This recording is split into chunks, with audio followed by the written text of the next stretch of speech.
Hey there, we're the ladies in waiting, and you're listening to Christine 16, All Canadian Man, and Clint of the Nighttime World. only on Generations of Kiss.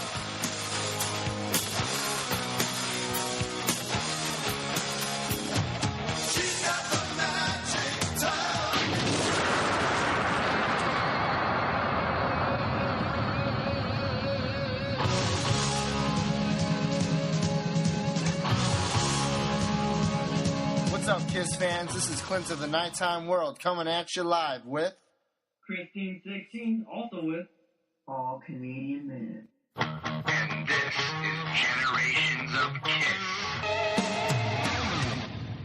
What's up, Kiss fans? This is Clint of the Nighttime World with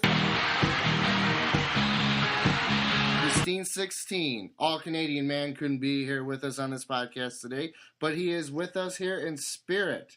And get ready for his triumphant return, which will be very soon. On today's give it up for him. Come on, guys. On today's podcast, we will be talking about Rock and Roll Over, 1976. Gene Simmons, Peter Criss, Paul Stanley, Ace Frehley, Kiss. Rock and Roll Over. Kiss, Rock and Roll Over. Casablanca Records and Tapes. Kiss, Rock and Roll Over.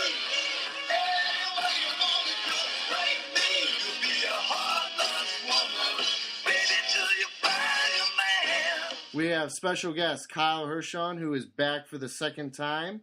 New York Groove Kyle. How you doing, Kyle? What's that? And for the first time, we have from Irvine, California, drum roll, people, Unholy Matt.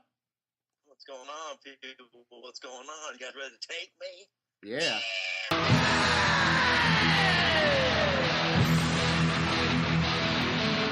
I do love it front to back, it's pretty amazing.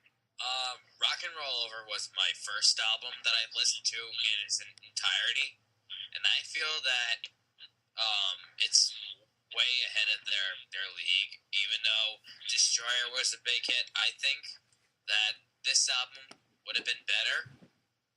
But to me, I feel that this is a very kick-ass rock version of Kiss. This is not like the ballad type of Kiss. I mean, there are some soft spots, but it's mostly kick-ass, in-your-face rock and roll. This is definitely my favorite type of Kiss. And as I've said before, Rock and Roll Over is definitely, as far as the style, is definitely the sequel to Dress to Kill. When I first listened to it as a whole, I had already heard some of the songs. When I first listened to it, it wasn't as a whole. The first songs I had to have known were probably, my first album was Double Platinum. So it had to have been Hard Luck Woman, Making Love, I Want You, Calling Dr. Love. But even those versions were a little different. Like Calling Dr. Love, which I hate. I hate Calling Dr. Love on Double Platinum. Look at Rock and Roll Over. You got, I Want You, freaking Making Love. It's just, you're talking about some classic Paul songs. And, fast forward to, more recent albums, Sonic Boom and Monster. And I think, it's kind of like there's a lot of parallels there with just the style and the songwriting. And, Rock and Roll Over, like I said, for, any Kiss fan, we can go on and on about it, but it's just, what a classic album. Well, it's one of my, it's, if I had to, I don't know, say top three, it's on the top three. I gotta say it's one of my top 5 out of 70s albums. It's on my top 5 of all time. For sure. This is where me and most of the Kiss fans get different. I'm more into the 80s and 90s Kiss, unlike some fans that say the 70s is the best. And I'm more into the current stuff. And that's why I think Unholy Matt would agree. That's why if you're into Sonic Boom and Monster, you have to love, you love it nonetheless. It's the original Kiss. But if you love Sonic Boom, you have to love Rock and Roll Over. Well, yes, that is true. I'm saying I do love Rock and Roll. I love all the 70s ones over the top, but I really did love the big hair 80s Kiss. without makeup a lot. And I mean, And I really loved like the '90s with Revenge and Carnival of Souls. That I think was heavy Kiss. Yes, that was a great. That's one of my favorite eras, honestly, because I like it when it's heavy like that. you know what makes Rock and Roll Over such a more of a kick-ass album? Not only are the songs awesome, like you said, Chris, everything is awesome on this album. What makes it Most even of it is basically sex. yeah, and what makes it even better is the fucking cover art. Who loves that cover art? Dude, it explains all their characters right then and there, you know? Mm-hmm. I mean, I love this cover art more than Destroyer. I mean, the cover you see Paul with butterfly wings, Gene with fire, Ace with space surrounding him, and Ray shooting out of his eyes, and Peter's just like in a big forest. It's a classic cover, Tony. All right, well, I mean, like I said, look at the, let's look at a little bit of the track listings. I mean, probably for me, honestly, I would have to say my favorite song, pulling it from the album, probably going to be not Hard Luck Woman, Making Love. Making Love. Making Love is a fucking classic song. I mean, pardon me, but Making Love, come on, man. I mean, you put that shit on freaking 15, you just freaking turn down the fucking lights. What a fucking song. Making Love, come on. I'm sorry, but what? You need to say more. I mean, come on. The feather, the rooster's coming out of me. You know what I mean? That's the shit. What's more magical than Rock and Roll Over ending with Making Love and Love Gun just with a bang of I Stole Your Love? It's like it never died down. It's like one huge storyline that never seems to end. Exactly. Well, since Unholy Matt is a veteran of Kiss, I think some of us would like to know your first experience with Kiss altogether. My first experience ever, ever, as far as live you're talking about? Or No, I mean as far as discovering them. Or just anything? No, as far as discovering them as a fucking band. Discovering Kiss as a band, way back when, well, I tell you what, okay, I'm walking into a record store, and this is, going way back, obviously, and, everything now is downloaded, but back then everything was tactile, and it was better. I mean, I'll be honest with you, nowadays everything's so instant, but it's not there for me, like I said. So looking back, you were able to go in a record store, and you'd see these huge displays, like you might do now for a mall and some stupid clothing line or something silly, and a toy or whatever. And back then, you'd see a wall, a huge display of Kiss. And, I mean, it's like it just hit you in the face, like a wall of Marshalls. So, you walk in the store and you just see this huge display, and you're looking at it, and it's just amazing. And, I mean, look at the makeup, and you're a young kid, and, you already love rock and roll, because I was already in the, Zeppelin and freaking, you name it, the Stones and everything. And then all of a sudden, here's Kiss, and it's like everything rolled up in one. I mean, it's like a carnival, a fucking rock and roll carnival. How could you beat it? And then you put on the music, and it's like, wow, just freaking hits you in the face. When was the first time you saw Kiss live? First time I saw Kiss live was the, that would have been freaking, let me think, Dynasty. Would have been the Dynasty tour, Anaheim Convention Center out here in California. And they don't even have shows there anymore. They still do conventions, but like I said, they built bigger, better arenas. But back then, the place held about, I'd have to say maybe 8,000 people. It might have been a little bit more, because I know they reconstructed that arena throughout the years. But it was that tour, and again, you're well familiar with the costumes, and I still love the costumes in that era. And what an amazing show! I mean, they might have gotten a little more, obviously, like at that time, touching on the disco side of things or whatever, some of those songs. But, you still had some, classic stuff. Like I said, what a tour. And also, one of my fondest memories was Motley Crue opening for them out here in Irvine, at Irvine Meadows. And that was the Creatures of the Night tour, which was a very, if you think back now, a very limited tour and a big turning point for Kiss. I got another question to ask about the Dynasty concert you went to. They did a lot of cool things for Dynasty, like when they had that big crystal ball over the crowd and it broke. Did you have any sponges fall on you?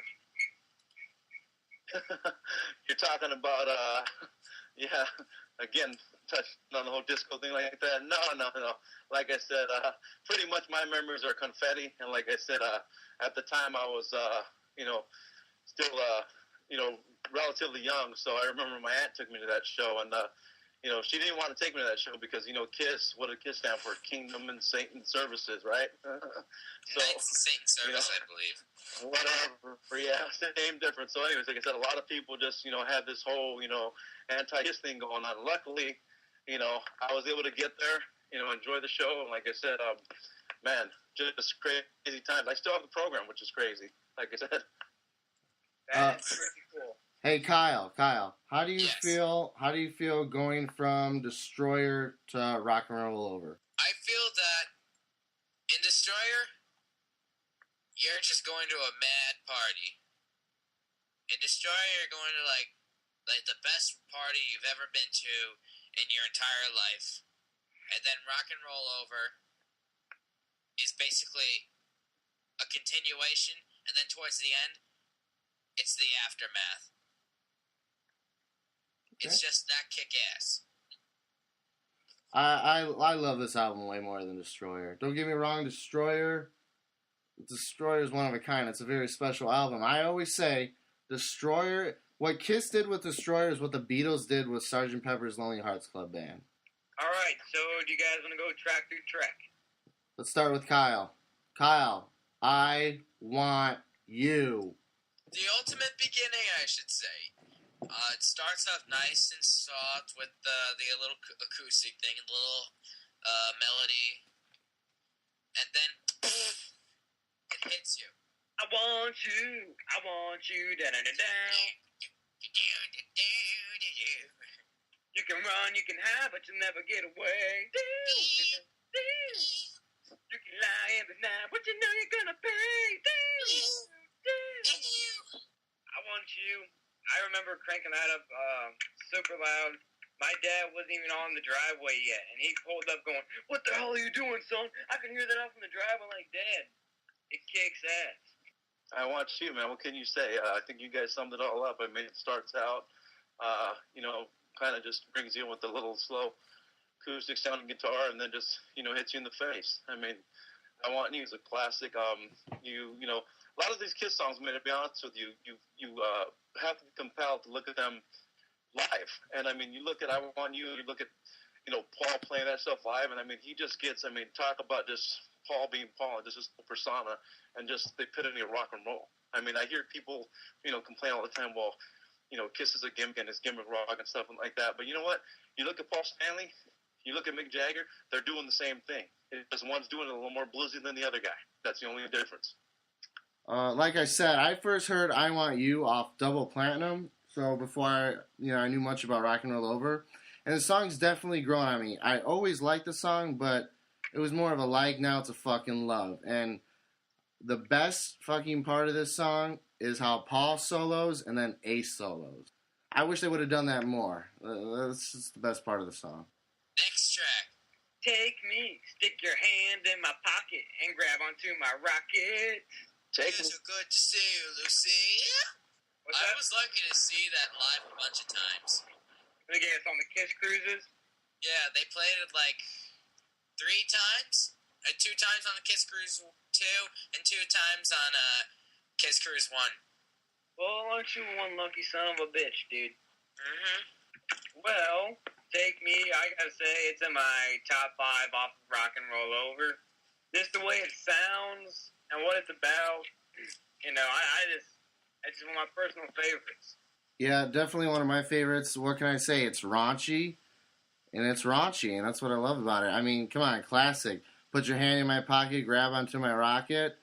When you think about it, it's kind of corny, it's kind of ridiculous, but if you love KISS, that's classic Paul Stanley. Take Me, it's a classic Paul song, again, obviously not as good as the opening track and I Want You, but, Take Me's classic. I mean, it's fun. Again, classic Paul song in a live performance. All right, Kiss Army, looks like we just lost Unholy Matt and Kyle because they had to go for the night. But now it's just Christine 16 and Clint to the Nighttime World. Woo! Let's do it. What are we on? Calling Dr. Love. Calling Dr. Love. What do you think? If I was ever around a robbery and I could save it, and I had a ski mask, I'd say call me Dr. Love. But you couldn't pull it off unless you had Stretch Armstrong. Only Stretch Armstrong. Only Stretch I love Armstrong. him. Yeah. Calling Dr. Love. What a great song that is. I gotta say, it is one of their mainstream songs, but still, it'll rock you, dude. It'll do it for you if you want a nice rocking song. Yeah, for a mainstream song of theirs, this is a great song, and it never gets old. Rock and Roll All Night gets old. Detroit Rock City. Detroit Rock City can get old, but Calling Dr. Love, I mean, this is one of Ace's, come on, let's say top 5 best. There's no doubt. For sure. It is one of Ace's best songs, but I feel it explains all the members of the band pretty well. Come on, dude. It's all about them doing what they love. Yeah, I love the song. And actually, when I saw them it was just this last tour, September 2012, they did this as the encore. It was, on the moment type thing. I think they picked a variety of songs, one song to do, and they did Calling Dr. Love, and it was awesome. And this is another song that they redid on Double Platinum, and I don't like it at all. Because, first of all, I don't even think it has that, on the original, it's got that guy's voice during the chorus. That weird voice is like, Calling Dr. Love. Yeah. I mean, nothing beats the original. And like I'm going to get to later on with another song on this album that one of them redid, nothing beats the original. No, the edit down, not that great. I don't know. They cut it. They made the beginning shorter, which I don't like. Yeah, why did they put Double Platinum out? That's what I'm saying. Last podcast, I said it was a waste of fucking time, and I'm sticking to my word on that. I don't understand. Double Platinum came out, I think it came out 78. Before the solo albums? Yeah. I think Bill Alcorn said it was just something to put out. Yeah, but it's one of their bigger albums. I have noticed that for some reason. It is one of their bigger ones. I loved it, of course, when I first started listening to them when I was 8. Because it was, I remember my dad took me to the store. I bought it. It's attractive looking for an album cover. It's silver. It's shiny. You open it up. It opens up. It's got 4 of their faces. It's got a little bit of everything, which was great for me to get into. But looking back, it's not something I really ever listened to again. Not at all. But I was the same way as you. That was probably the first album I listened to completely. And, dude, Black Diamond on it just pisses me off. The end of it, why? Yeah. But going back to Calling Dr. Love, love the cowbell. Like I've said before, anytime there's cowbell, never sounds bad. I could go for cowbell all the time. It's totally Kiss for me. Cowbell is something that they've always seemed to do right. That is true. I have noticed that. Yeah, that is true. It's always attractive to the sound. Yeah. And after you've called Dr. Love, be sure to meet him in the ladies' room. Ladies' Room, track 4 off Rock and Roll Over. One of my favorite fucking songs of Kiss. Ladies' Room is a great song, how it kicks in with the guitar, and then right before the drums, the bass kicks in. I love that. I love when Kiss songs start with guitar, and then you hear Gene's bass come in. Burr, burr, burr, burr. I love this song. I love Peter's fills in between the verses and the choruses. I think Rock and Roll Over is a better album for Peter, but it's not the best album. It's a better album going from Destroyer, but I feel like a lot of his playing is still pedestrian. I don't know if that's on him. I don't know if it's on Gene and Paul trying to not give him, trying to put them in the background and trying to bring them out more on this album. But it's kind of pedestrian playing on the song. But nonetheless, love the fills, love the guitar, love the little lick that Ace does before the solo. He gives a little taste of that solo. And love the solo. It's just, this song is a catchy song. I'm just going to say, last time I was in the ladies' room, I swear I've never heard a girl blow ass before.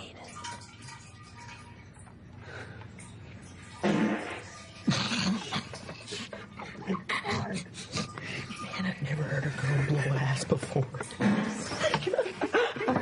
Ladies Room. My favorite song on the album, dude. It rocks. I like what it's about. And it's just the best sounding one on the album, I gotta say. Between that and Love 'Em, Leave 'Em, if I was to flip a coin and Ladies Room would be heads, I'd have a two-headed coin. Do you like it on this album, or do you like the live version on Live 2 better? I gotta say Rock and Roll Over version. Me too. They don't. Ace doesn't do that little lick when they do it live, and I just love that. It's just, you know, adds to the song for me. And it's too fast. I just feel like a lot of their live songs. The Live 2, I do think it was sped up, but I really did like the Detroit Rock City version on Detroit there. Rock City's good on that. But going back to Ladies Room, yeah, when you were mentioning those quotes from Detroit Rock City, the movie, I think that was the first time I heard Ladies Room. It was when I saw that movie and they start running away from Elvis. Is that 2?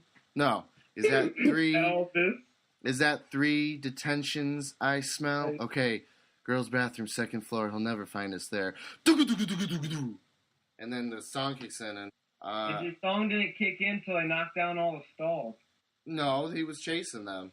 He started chasing them. The song kicked in. Every Okay, time, yeah. as soon as he started chasing them, every time it's the same.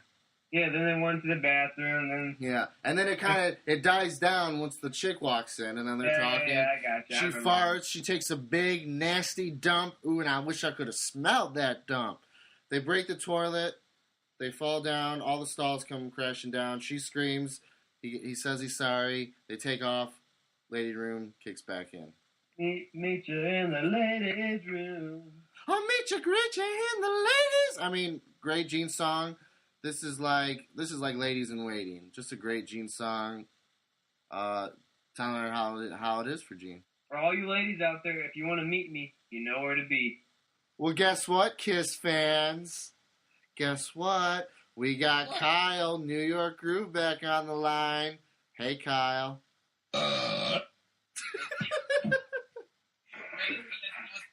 What's up, Kyle? Welcome back. Yes, I am back. How was your nap? Tiring. Yeah, that's not good. Okay, we're on Baby Driver, Kyle. Alright, Baby Driver. Ooh, Baby Driver! Baby Driver is one of my unfamiliar songs because I haven't listened to it for that much. I mean, I've listened to it a couple times, but not often. But it is a good song for Peter. He's got a good jazzy voice. I like saying that word, jazzy. Baby Driver, I gotta say, there's no bad song on this album, so I do like it. Probably one of my least favorite out of all the songs, but you know, they're all good songs, so there's no specific order I'd put them in. Besides Ladies Room, like we said, I put that one up at number 1. I don't know, I don't feel like I have much to say about it besides Peter's drums were stronger on it, and what was it, the only song he did vocals on this album? No, he did Hard Luck Woman. Yeah, Hard Luck Woman, but this is the only not ballad song. Right. True. Yeah, the drums are going from Ladies Room to Baby Driver. The drums are way better. The drums are more what I expect from Peter Criss. Definitely some drumming he would do on Dress to Kill in the previous albums. I love Baby Driver. For me, it's the triumphant return to Peter's heavy songs from going from Beth to this. It's like a getaway song. It's like Nothing to Lose. Love the guitar. It's a really good song for Ace, I think. I love the song. It's a really good song. Maybe one of my least favorite on the album, but like you said, I love all the songs. I'd hate to rate them or put them in a certain order. But it's a great song. I love Peter's raspy voice. Nothing to do! Go, baby, travel. So yeah, I love this song. It's like an alternate version of Getaway, isn't it? Oh yeah, yeah. That's what I said. It's going back to the Getaway style, which I like. You know. That... Wait, we're not on Just to Kill? Aw. Come on, Kyle. I know. Cow. I know. Hey, I want to ask you, Kyle, before... Okay, so, Kyle, you missed when we talked about Ladies' Room. How do you feel like... Don't you love the drums so much? I mean, don't you feel like the drums are just too pedestrian on Ladies' Room? Yeah.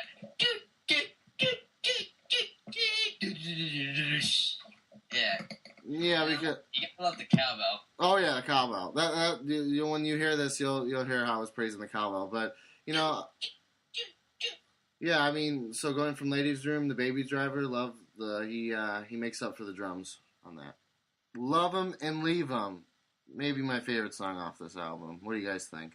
Yeah. Second favorite song on the album is this dude. And you know what? They've done it maybe once or twice, and we happen to have a live clip of that, and we'll play that now.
Love 'Em, Leave 'Em was, say, the reason why I bought Rock and Roll Over. I think I saw it on, it was a Kiss video compilation. Can't tell you which one it was. I remember Gene tilting his head back and forth with his arm when he pulled up with his fingers when he was playing with his fingers. I think you're talking about the music video. That music video, I saw it on Kiss Extreme Close Up. That must have been it. I was thinking of one of those three. I saw it on Kissology. That might have been it too. Caught on them both. Yeah, and it's like it's a robot. He's a robot, and he's not playing. He's not playing. You can tell when he's not playing because he doesn't have a pick. Yeah, well, almost all of his music videos playing without a pick. Mm-hmm. Yeah, okay. And then going from the drumming of Ladies Room to Peter's drumming on Baby Driver, it gets even better on Love 'Em and Leave 'Em. I mean, that whole little thing he's doing while Gene's doing his verse, I love that, man. I wish he'd do more stuff like that. But, yeah, the drumming's awesome. In the beginning, the and all that. I mean, the lyrics in this song, great Gene lyrics, love it. Really catchy. The chorus, what a fun chorus. This would be a great live song. They really, I don't see how it never became a staple. I mean, they had the music video on for TV, and I'm just surprised it didn't get as mainstream as it did. Excuse me. But definitely, probably this and Ladies Room, my favorite songs on this album. I have to agree with you on that. Oh, and let's not forget Ace's solo. I mean, one of his best solos ever. Sounds something like that, I think. Yeah. Yeah, coming up a lot higher pitch, but you know. Next song is Now That's Why the Ladies Call Me Mr. Speed. In bed. Christmas tree. Christmas tree. What is Christmas tree? No, on the Kids Cruise, everybody was yelling Mr. Speed, like, Mr. Speed! Mr. Speed! And Gene thought they said Christmas tree, so he chants, Christmas tree. Christmas tree. And he goes again, Christmas tree? What the hell? Oh my god. Oh my god, Gene, what a goofball. Was this on the Sail Away show? Yeah. I have that concert. I have to look that up. That was the first time I ever heard them play Mr. Speed live. I have to watch that. That sounds funny. I got the whole concert of that. Mm-hmm. So they only did Mr. Speed acoustically? Uh-huh. Damn. Well, they just played it out of the blue. So they never rehearsed it. Hey, I heard they're not really good on songs they've never rehearsed. Is that true?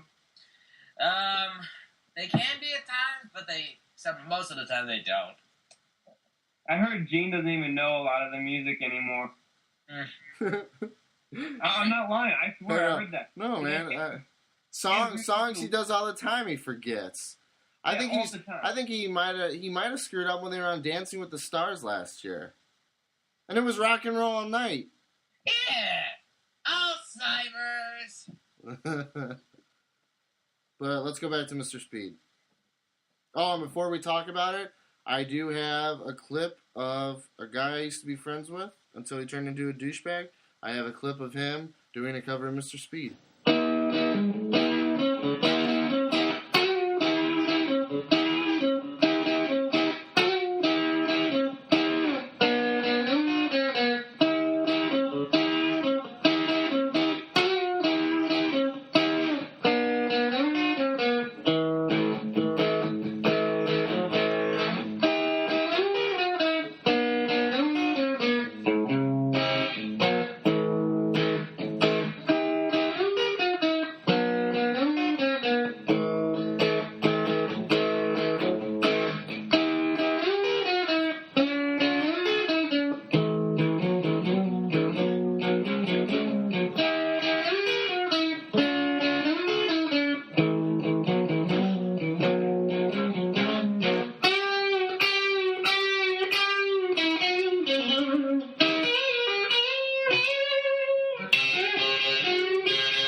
guitar intro. It's actually the startup noise on my computer. I get the intro.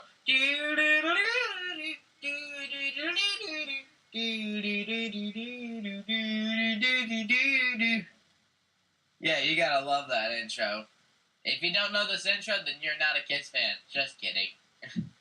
No, you're probably true. You're not a Kiss fan. You're not a true Kiss. You're not a diehard. Yeah. You're not a Kiss fan. Yeah. You ain't human. You ain't shit. You ain't shit and you'll never be shit. Yeah. Go. We ain't gonna never amount to anything, boy. Now get out there and clean the gutter. Yeah, it's this year. Goddamn 10 pounds and just get out of my life. Mr. Speed, what a catchy, groovy song. This is a groovy Kiss song, baby. I could get naked and shake my ding along to this song. I mean, it's a fun song. It's a fun song. I've seen him do it. He's seen me do it too. That was an accident. It was an accident on the fact he saw it for free. But that's okay. He's a good friend. You know, we do this podcast together. But no, Mr. Speed, a really good deep cut, a really good gem in this album. You know, someone told me one time I don't really listen to the Rolling Stones that much, which I probably should. But he was a big Rolling Stones fan. He's like, I could see the Stones. I could see Mick Jagger singing this song. I could see the Stones doing this song. And you know, when I think of what I've heard from the Stones and you know their style, I can totally see this as a Rolling Stones song. 100% agreeable. Oh, and I love when he's like, I don't care. And then he's like, and then right before the solo, look out! I love when Paul says his little things before the solo, just like on I Stole Your Love. Guitar! Listen. All right. Kyle, what would Mr. Speed tell you to meet him? What would he say? He would say, see you in your dreams. See you in your dreams tonight. Yeah, wasn't that on Gene Simmons' solo album? Yeah. It was. But and it sucks. Yeah, did you finally listen to it? I did, and it sucks. Yeah, it's ridiculous. It's like it's so ridiculous and such a waste of fucking time. It belongs on Double Platinum, the sequel. Mm-hmm. Oh yeah, I in some of the songs on his album, I dig the background singers. Not on that song. Nothing beats the original Ace Frehley solo. Sometimes simple is better. In this case, that's so. Yeah. Who cares if you don't like the editing? Grow up. How do you think this song's like a filler, or do you guys actually really like this song? Filler. It's a pretty good. It's a good song, but you know, it's nothing I look forward on just the album. It's definitely a filler. I really do love the song. I never skip over it. It's definitely a filler, and I think that's how Gene was feeling, that there wasn't much to it, but he just didn't know what he was doing when he tried to attempt it. That's how I feel, honestly. It was just like the whole, see you, and you, the whole like background singing was just, no way. It's kind of like, if I was there, you know what I'd want to say to those background singers? It's what Gene Simmons said to Ace Frehley on Family Guy. Why don't you just go sit in the corner? That's what I'd say. So, but no, it's a fun song, but filler, because it's a killer. It is a good song in general, but I would not want to hear it in concert because I would think it would bomb. It would be bombed. I would like it. I bet diehard fans would, but like, you know how everybody says that a lot of the fans that go just want to hear the classics, they probably wouldn't dig it. But you know what? They can go fuck themselves. Yeah. If it were like All American Man, then I would totally want to hear it. Yeah, you like that All American Man. Mm-hmm. Me too. After See You in Your Dreams, what you have is a hard luck woman. Yeah. One of my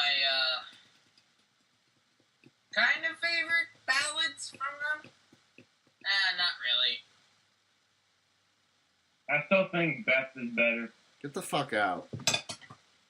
I like Forever. I'll fight you on that, dude. I'll drive up to Missouri right now. I'll stab you in the face for saying that. I love Hard Luck Woman. I love it way more than Beth. It's such... You know, Peter wrote Beth. It's a great Peter song. It's a personal song. But Hard Luck Woman, Paul wrote it. It was written for Rod Stewart, but Peter wanted to sing it. Peter got to sing it. Peter killed it. Love it. It's just... it shows another level of Kiss, what they can do. Totally. Definitely. Sexually. Transsexually. So Christine, you don't like it? Hard Luck Woman? Yeah. I'm not saying I don't like it. I don't know. It just doesn't do anything for me as it used to.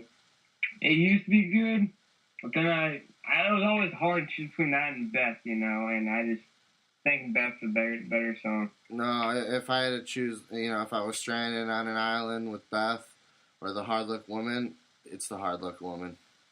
Kyle, you're stranded on the island. Who do you take? Of the original members? No, I'm saying if you're stranded on the island, you can only have Beth or Hard Luck Woman. Who do you take with you? Beth. You both can get the fuck out now. No, that's cool. To each their own. To each their own. But it's, like I said, it shows another, like Beth showed another side of Kiss. Hard Luck Woman did the same thing. I mean, this does sound like it could be a Rod Stewart song, you know? It could have. It's definitely the most obscure, you know, when comparing it to all the other songs. It sounds like it really could not be on the album, but it is. Just like Beth was on Destroyer. But that's what's great about Kiss. You know, they'll have a song like that.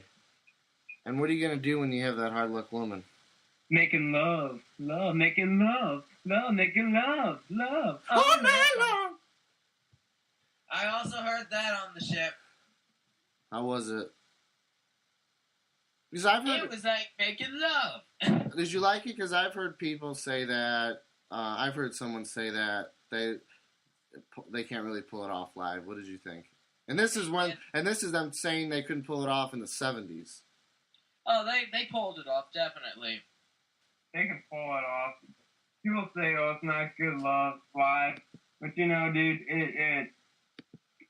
it's pretty good. I mean, I love the song. I remember going to the Kiss Coffee House, and dude, there was just a bunch of people outside, dude, and they were just all singing it. You know, that was the only song I've seen everyone around the area sing to. You know, the highlight of this song, anything, not Peter's drumming, because I feel like his drumming goes back to Pedestrian on the song, but this Ace's solo. Ace's fucking solo. Classic. Heavy. I mean, that's... His solo is the beginning of heavy metal. Mm-hmm. That's a heavy metal solo. There you go. But, not to finish off Rock and Roll Over yet, I do want to discuss the Peter's face on Eric's costume in the monster. I do love that. I love it, dude. I love it. Oh, man, it's awesome. The fact that he even put those on there, when I saw the prototype of that, I just thought that was cool from the start, dude. Mm-hmm. I just figured I'd throw that in since we're talking about Rock and Roll Over. Oh, no, it's awesome. I love it. Yeah. Oh, and the tour, they did the Cats. They had the Cats when the drums rise up. Yeah, I really wanted to see those. Yeah. And that worked. Yeah, it did. Did the tour come near you, Kyle? It did. It went to Jones Beach. It actually came about a month before the place almost got destroyed by the hurricane. Did you go see him? I did. And you know that big curtain that comes down? Yes. It didn't work. No way. Jones Beach? Yeah, Jones Beach. What happened was it was very windy, and the wind eventually blew off the curtain.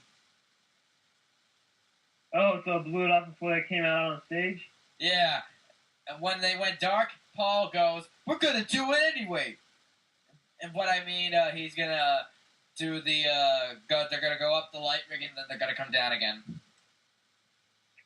All right, that's cool. But where did you sit on the tour? I was deep left, around 6 rows in. Dude, same here, dude. I was on the same side, on Gene's side. Where? I wasn't at Jones Beach, but I was in the same exact area you're probably talking about on my concert. Yeah, I was near like the handicap section. Dude. No, I'm not kidding. Was it fun? Did you like that? Yeah, and problem was, like near the end, it began to rain horribly. But luckily, I brought ponchos just in case because I thought I was gonna get hit with the water cannons from a Motley Crue, and then I ended up getting hit with Nikki's water bottle, and it dumped all over my head. Dude, Nikki's fire extinguisher squirted me and destroyed my tour poster.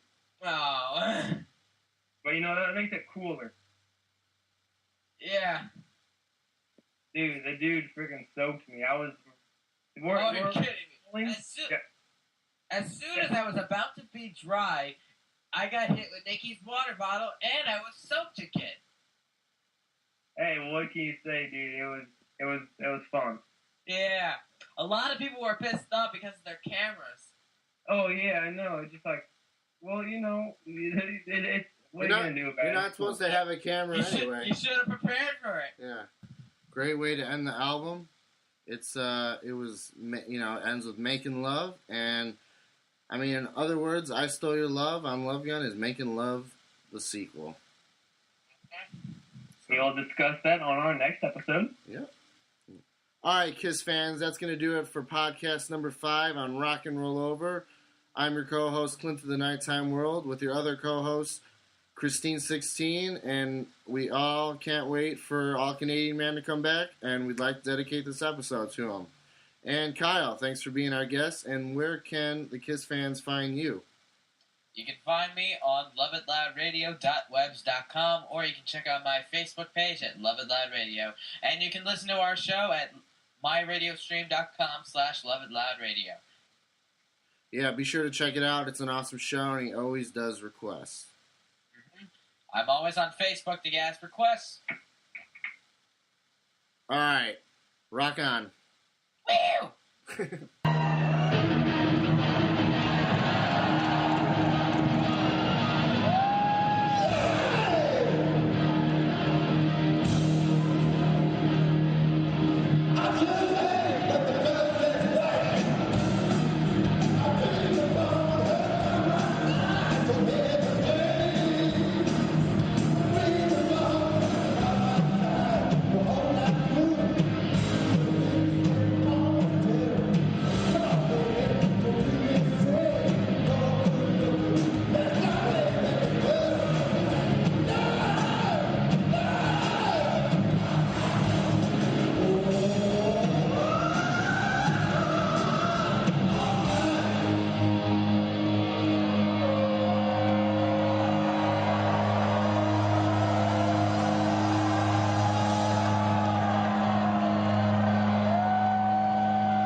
Boy,